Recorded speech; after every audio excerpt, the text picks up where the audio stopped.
Hello friends, spicy finance के YouTube channel में आपका स्वागत है। हमारे इस चैनल को लाइक, सब्सक्राइब और शेयर करना ना भूलें। इथिकल डिलेमा में,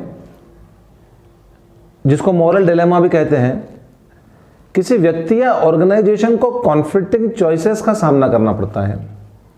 एक या एक से अधिक अल्टरनेटिव्स या चॉइसेस अवेलेबल होती है जिनमें आपस में कॉन्फ्लिक्ट होता है। दो या अधिक चॉइसेस में से किसी एक को चुनना पड़ता है और इस चुनाव से किसी एक व्यक्ति के साथ में गलत होने की संभावना होती है या गलत परिस्थितियां पैदा होने की संभावना हो सकती है। हर चुनाव के अपने एक नैतिक नकारात्मक परिणाम हो सकते हैं। इसे कहा जाता है एथिकल डिलेमा या अन्य शब्दों में इसे मोरल डिलेमा भी कहा जाता है। सामान्यतः किसी भी व्यक्ति के जीवन में इस प्रकार की परिस्थितियों का निर्माण कई बार होता है, चाहे वो ऑर्गेनाइजेशन हो, कॉरपोरेट्स हो या पॉलिटिकल पार्टी हो या पॉलिटिकल डिसीजन हो।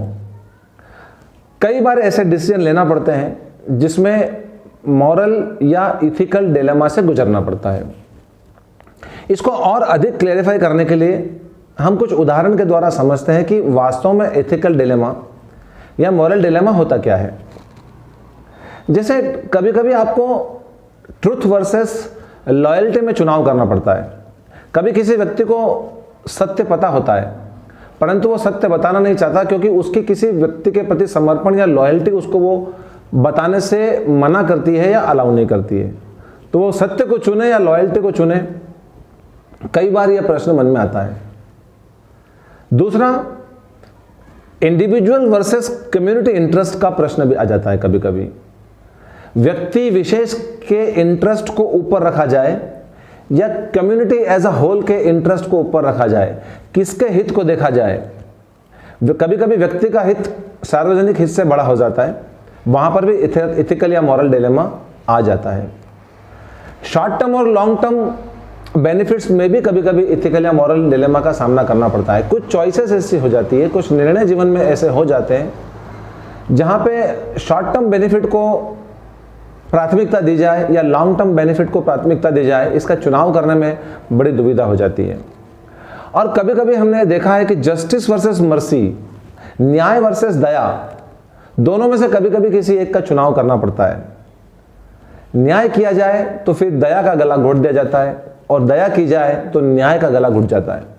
तो इस प्रकार के हमारे जीवन में, चाहे व्यक्तिगत जीवन हो, सामाजिक जीवन हो, सार्वजनिक जीवन हो, कॉर्पोरेट लाइफ हो या पॉलिटिकल लाइफ हो, इस प्रकार की दुविधाओं का, डिलेमा का सामना करना ही पड़ता है।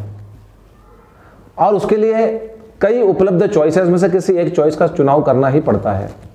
और यह मालूम होता है कि दो या उससे अधिक चॉइसेस में अगर किसी एक चॉइस का हमने चुनाव किया तो किसी व्यक्ति के ऊपर उसका नकारात्मक प्रभाव पड़ सकता है, समाज के ऊपर नकारात्मक प्रभाव पड़ सकता है, परंतु फिर भी किसी एक निर्णय को लेना ही होता है किसी समय विशेष में, उसे एथिकल डायलेमा कहा जाता है। इसको डिटेल से समझते हैं हम। जैसे कभी कभी ऑर्गेनाइजेशंस में होता है कि कोई एक कर्मचारी किसी दूसरे के काम का श्रेय लेना चाहता है।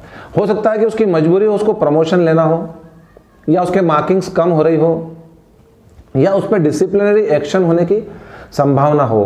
तो सामान्यतः देखा जाता है किसी और के काम का क्रेडिट कोई और ले जाता है, या कभी कभी बॉसेस भी किसी और के काम का क्रेडिट किसी और को देना चाहते हैं। ये हर ऑर्गेनाइजेशन में होता है, हर हायरार्की में होता है। यहाँ पर भी इन्फॉर्म्ड चॉइसेस होती हैं।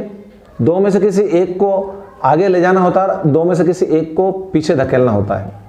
अब यहाँ पे ये देखना जरूरी होगा कि क्या वो निर्णय ऑर्गेनाइजेशन के हित में है या किसी व्यक्ति विशेष के हित में है। कभी कभी सेल्स टीम जो होती है, मार्केटिंग मैनेजर को टारगेट दे देती है। सेल्स का एक टारगेट होता है और उस सेल्स के टारगेट को पूरा करने के लिए हमने अमूमन देखा है कि कभी कभी गलत व्यक्ति को गलत प्रोडक्ट भी बेच दिया जाता है जिसे उसकी आवश्यकता ही नहीं होती है। बड़ा चढ़ा के प्रोडक्ट को बेचा जाता है। कई बार प्रोडक्ट की मिस इन्फॉर्मेशन भी दी जाती है। कॉल कर करके लोगों को उकसाया जाता है उस प्रोडक्ट का कंजम्पशन करने के लिए। सामान्यतः जो प्रोडक्ट किसी को रिक्वायर्ड नहीं है तो भी उसको बेच दिया जाता है क्योंकि उसे सेल्स का टारगेट पूरा करना है। यहाँ पर भी उसके सामने एक एथिकल डिलेमा होता है कि वो ऑर्गेनाइजेशन के हित को आगे रखे या फिर व्यक्ति जिसको या कस्टमर जिसको वो प्रोडक्ट बेच रहा है उसके हित को आगे रखे। यहां पर भी उसको कभी कभी मॉरल डिलेमा का सामना करना पड़ता है। डिस्क्रिमिनेशन परिवार में, समाज में, कॉर्पोरेट में, बिजनेस में, प्रोफेशन में कभी कभी समय की मांग के हिसाब से डिस्क्रिमिनेशन भी करना पड़ता है। एम्प्लॉइज के बीच में भी डिस्क्रिमिनेशन करना पड़ता है। कभी कभी माँ बाप को अपने बच्चों के बीच में भी डिस्क्रिमिनेशन करना पड़ता है। कॉर्पोरेट्स के प्रमोशंस में भी डिस्क्रिमिनेशन करना पड़ता है। पॉलिटिकल पार्टीज में भी, प्लेसमेंट्स में भी डिस्क्रिमिनेशन करना पड़ता है। यहाँ पे ये देखना महत्वपूर्ण होता है कि क्या वो न्याय के सिद्धांतों पर आधारित है या नहीं है, उससे सोसाइटी एट लार्ज का भला हो रहा है या नहीं, उससे ऑर्गेनाइजेशन का भला हो रहा है या नहीं। तो इस प्रकार के एथिकल और मॉरल डिलेमा काफ़ी सारे आते रहते हैं और उनसे कैसे निपटा जाए ये एक सबसे बड़ी समस्या होती है, जिसे हम अभी हमारे इस वीडियो में आने वाले इसमें वीडियो में हम समझेंगे। थोड़ा डिलेमा को अगर हम एग्जाम्पल से समझें तो एक उदाहरण हम समझते हैं कि जैसे मान लो किसी के परिवार में किसी सदस्य को कैंसर हो गया। अभी डॉक्टर ने उसे इलाज का एक पर्टिकुलर खर्चा बताया है। मान लीजिए कि उसको बताया कि इसके इलाज में 5 लाख रुपए लगेगा। अब उसका मेडिकल इंश्योरेंस 3 लाख रुपए अलाउ कर रहा है, उसके पास 2 लाख रुपए नहीं है। या तो वो अपने परिवार के सदस्यों को मरते हुए छोड़ दे या फिर उस 2 लाख रुपए का कहीं से भी अरेंजमेंट करे, और उस 2 लाख रुपए के अरेंजमेंट करने के लिए उसको नैतिक या अनैतिक कुछ भी काम करना पड़े तो वो करे। और उसके सामने कभी कोई ऐसा काम आता है जो अनैतिक है, इल्लीगल है, जो नहीं करना चाहिए, जो समाज और सोसाइटी को स्वीकार्य नहीं है, फिर भी अगर वो उस 2 लाख रुपए को कमाने के लिए वो अनैतिक काम करता है तो एक तरफ तो ये अनैतिक है, और अगर वो ना करे तो उसके परिवार के सदस्य को अगर वो मरने के लिए छोड़ देता है तो दूसरा काम वो और भी ज्यादा अनैतिक होता है। तो इस समय व्यक्ति के समक्ष एक दुविधा पैदा हो जाती है कि एक गलत काम को करे या दूसरे गलत काम को करे। एक और उदाहरण मान लीजिए कि आपके बेटे ने, आपके परिचित या किसी रिश्तेदार ने आपको आके बताया कि आज जो रिजल्ट आया उसमें मुझे 98 मार्क्स मिले हैं, जबकि मैंने इस विषय में पढ़ाई करी नहीं थी और मुझे 98 मार्क्स नहीं आना चाहिए, मुझे गलती से मार्क्स आ गए हैं, शायद पेपर चेकर ने गलती से मार्क्स दे दिए। उस समय आपके मन में एथिकल डिलेमा या मॉरल डिलेमा पैदा हो जाता है कि क्या मैं जाके टीचर को या मैं क्या उस एग्जामिनर को जाके बोल दूं कि मेरा बेटा इस लायक नहीं है। दूसरी तरफ वो बेटे का या अपने परिचित या रिश्तेदार का चेहरा दिखता है कि इसका करियर खराब हो जाएगा। उन दोनों में से एक निर्णय लेना पड़ता है, जो बड़ी दुविधा हो जाती है कि किस निर्णय को लिया जाए, क्योंकि दोनों में से एक काम गलत हुआ है। कभी कभी एक्सपायर्ड प्रोडक्ट बेच दिया जाता है। प्रोडक्ट सेलिंग का टारगेट होता है सेल्समैन के पास में या दुकानदार के पास में या होलसेलर के पास में। उसे मालूम है कि प्रोडक्ट एक्सपायर हो गया है और कोई कस्टमर लेने आता है, अगर उसने नहीं देखा, वो पैसा दे गया, तो दुकानदार ये समझता कि ठीक है मेरा एक प्रोडक्ट बिका, एक्सपायर्ड प्रोडक्ट को वापस मैं करूंगा, एक चेन के द्वारा वापस जाएगा, फिर कब पेमेंट आएगा। तो कभी कभी एक्सपायर्ड प्रोडक्ट बेच दिए जाते हैं, ये जानते हुए कि मैं एक्सपायर्ड प्रोडक्ट बेच रहा हूं, इससे किसी का नुकसान हो सकता है, परंतु वो स्वयं के नुकसान को और कंपनी के नुकसान को बचाने के लिए किसी और के नुकसान को स्वीकार कर लेता है। यहां पर भी एथिकल डिलेमा पैदा हो जाता है। कभी कभी कोई एम्प्लॉय कुछ ऐसा काम कर जाते हैं किसी कॉर्पोरेट में, किसी ऑर्गेनाइजेशन में, कि जो उस एम्प्लॉय ने उस कंपनी के डिसिप्लिन को ब्रेक किया। कुछ ऐसा काम कर जाते हैं जो कोड ऑफ कंडक्ट के बाहर है और डिसिप्लिन के जो नॉर्म्स बने हुए उससे बाहर है, और उसकी सजा होती है उसको फायर कर दिया जाए, उसे निकाल दिया जाए ऑर्गेनाइजेशन से। उस समय बॉसेस के सामने एक डिसीजन लेना होता है उन्हें कि क्या इस कर्मचारी को इस गलती के लिए निकाल दिया जाना उचित है, और अगर नहीं निकाला और पनिशमेंट नहीं दिया तो फिर ऑर्गेनाइजेशन के साथ में गद्दारी होगी। तो उस समय उसे एक निर्णय लेना पड़ता है कि क्या मैं ऑर्गेनाइजेशन के साथ गद्दारी करूं या इस कर्मचारी के भविष्य या उसके बच्चों बीवी के साथ में खिलवाड़ करूं। तो ऐसे कई सारे समस्याएं पैदा हो जाती है जिसे एथिकल डिलेमा कहा जाता है, और ऐसी परिस्थिति में व्यक्ति घिर जाता है कि मैं क्या करूं और किस निर्णय को लूं। तो आइए समझते हैं कि ऐसे एथिकल डिलेमा की कंडीशन में आपको क्या करना चाहिए, हमें क्या करना चाहिए और कैसे निर्णय लेना चाहिए। How to take decision during this ethical dilemma और मॉरल डिलेमा। तो इसमें सबसे पहली बात हमें यह ध्यान रखना है कि हमेशा अपने मन की सुने, अपने दिल की आवाज सुने और अपने अंतरात्मा की आवाज सुने। हमेशा मन और अंतरात्मा पहली दृष्टि में यही बताएंगे कि क्या सही है और क्या गलत है। तो जो आपकी अंतरात्मा कह रही है कि यह सही है और आपको नैतिकता और मानवता के नाते करना चाहिए, आप उसको कर गुजरें, फिर उसका परिणाम चाहे जो हो। दूसरे नंबर में जब कभी भी आप ऐसा निर्णय लें तो हमेशा ध्यान रखें कि सार्वजनिक हित को हमेशा व्यक्तिगत हित से ऊपर रखें। चाहे वो कॉर्पोरेट हो, चाहे परिवार हो, चाहे सोसाइटी हो, मोहल्ला हो, समाज हो, पॉलिटिकल पार्टी हो या नेशनल इंटरेस्ट हो। सबसे पहले आपको आपके समाज, सोसाइटी और नेशनल इंटरेस्ट को ऊपर रखना है। किसी भी व्यक्तिगत हित से ऊपर आपको समाज के हित को रखना है। तब आपका कभी भी इथिकल डिलेमा का डिसीजन गलत नहीं होगा। तीसरे नंबर पे कई बार आपके पास में दो या दो से ज़्यादा अल्टरनेट या चॉइसेस अवेलेबल होंगी।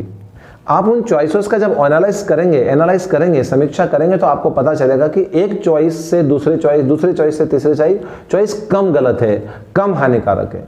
तो जो सबसे कम हानिकारक हो, स्वयं के लिए भी, नैतिकता के लिए भी, मूल्यों के लिए भी, समाज के लिए भी, उस चॉइस का चुनाव करें जो सबसे कम गलत करेगी। हालांकि एथिकल डिलेमा में लगभग सभी चॉइसेस गलत होती है, परंतु उस गलत में से भी अगर किसी एक का चुनाव करना पड़े तो जो सबसे कम गलत हो उसका चॉइस करना चाहिए। चौथे नंबर पे हमें यह कहा गया है, हमेशा हम सुनते आए हैं नैतिक शिक्षा में, कि अगर किसी को बचाने के लिए झूठ कहा गया है तो वो झूठ माफ होता है, वो झूठ नहीं होता है। तो क्या आप समाज, सोसाइटी या किसी व्यक्ति के हित के लिए अगर आप झूठ बोल रहे हैं और अगर आपको वहां पे एक झूठा निर्णय लेना पड़ता है तो वो झूठ भी आपको माफ करने योग्य होता है। अल्टीमेट ऑब्जेक्ट उसका किसी का हित होना चाहिए, उस झूठ से किसी का भला होना चाहिए। किसी का नुकसान भी हो सकता है, परंतु नुकसान अगर कम हो रहा है और किसी का भला ज़्यादा हो रहा है तो वो आपको एक झूठा निर्णय भी कभी कभी आपको लेना पड़ सकता है। पांचवें नंबर पे एक महत्वपूर्ण बात को ध्यान रखें कि समय लें, क्योंकि कभी कभी उपलब्ध चॉइसेस में से कुछ चॉइसेस ऑटोमेटिक समय के साथ में डिस्कार्ड हो जाती है। जैसे मान लीजिए आपके पास में 4 या 5 चॉइसेस हैं जिसमें से आप ले नहीं पा रहे हैं, तो हो सकता है कि समय व्यतीत होने पर 3 चॉइसेस उसमें से चले जाए, आपके पास केवल 2 चॉइस बच जाए। समय के बाद में फिर आप सलाह लें, आपसे जो वरिष्ठ हैं, आपसे सीनियर हैं, आपसे जो जानकार हैं, जो ज्ञानी हैं, या जो उस परिस्थिति से भुगत चुके हैं, आप उसके पास बैठिए, उनसे सलाह लीजिए कि इस निर्णय में मैं क्या करूँ, और हो सकता है कि वो 2 में से एक सही निर्णय आप ले पाएँ। तो समय लीजिए और सलाह लीजिए, तो आप एथिकल डिलेमा में कभी भी आपका निर्णय गलत नहीं होगा और आप बेस्ट चॉइस को सिलेक्ट कर पाएंगे। तो एथिकल डिलेमा में आप टेक्निकली कैसे हम डिसीजन मेकिंग करें। डिसीजन मेकिंग अपने आप में कॉम्प्लेक्स प्रोसेस होती है, और उस डिसीजन मेकिंग में अगर एथिकल डिलेमा भी जुड़ जाता है तो और कॉम्प्लेक्स हो जाती है। डिसीजन मेकिंग में हम ऑलरेडी हमारे पिछले कुछ वीडियोस में जिक्र कर चुके हैं, जिसको आप हमारे यूट्यूब चैनल पे देख सकते हैं कि डिसीजन मेकिंग कैसे की जाए। परंतु डिसीजन मेकिंग अगर एथिकल डायलेमा के साथ में जुड़ी हुई हो तो फिर क्या किया जाए। तो सबसे पहले आपको ये करना है कि आपका वास्तविक डिलेमा क्या है, आपको उसको पहचानना है। कहाँ कंफ्यूजन है, कहाँ गलतियां हो रही है और कहाँ पे आप समझ नहीं पा रहे परिस्थितियों और स्थितियों को।